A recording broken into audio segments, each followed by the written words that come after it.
Malam itu, Dina baru saja pindah ke rumah warisan neneknya di pinggiran kota Ciamis. Rumah kayu tua itu berdiri di tengah kebun yang mulai ditinggalkan. Meskipun tampak kusam, Dina merasa damai, sampai suara langkah kaki di loteng terdengar padahal ia tinggal sendiri. Awalnya Dina mengira itu suara tikus. Tapi langkah itu terlalu berat, terlalu ritmis. Setiap malam, sekitar pukul 2 dini hari, suara itu muncul, disusul dengan suara seretan seperti sesuatu diseret di atas papan kayu. Ia mencoba mengabaikan.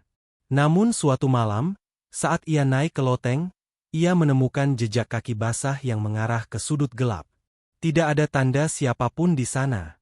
Hawa dingin menyengat tubuhnya begitu keras.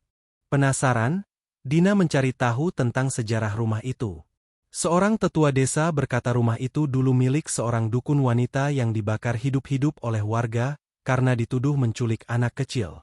Konon, arwahnya belum pernah benar-benar pergi. Malam berikutnya, Dina bermimpi buruk. Ia melihat sosok perempuan renta berambut putih panjang, wajahnya rusak terbakar. Sosok itu berdiri di pojok loteng, menggumamkan mantra dalam bahasa Sunda kuno. Keesokan paginya, Dina mendapati bekas cakaran di dinding kamarnya. Di tengah cakaran itu, tertulis dengan darah, "Aku masih di sini." Dina mulai merasa ada yang mengawasinya siang dan malam. Dina memanggil seorang ustaz untuk membersihkan rumah.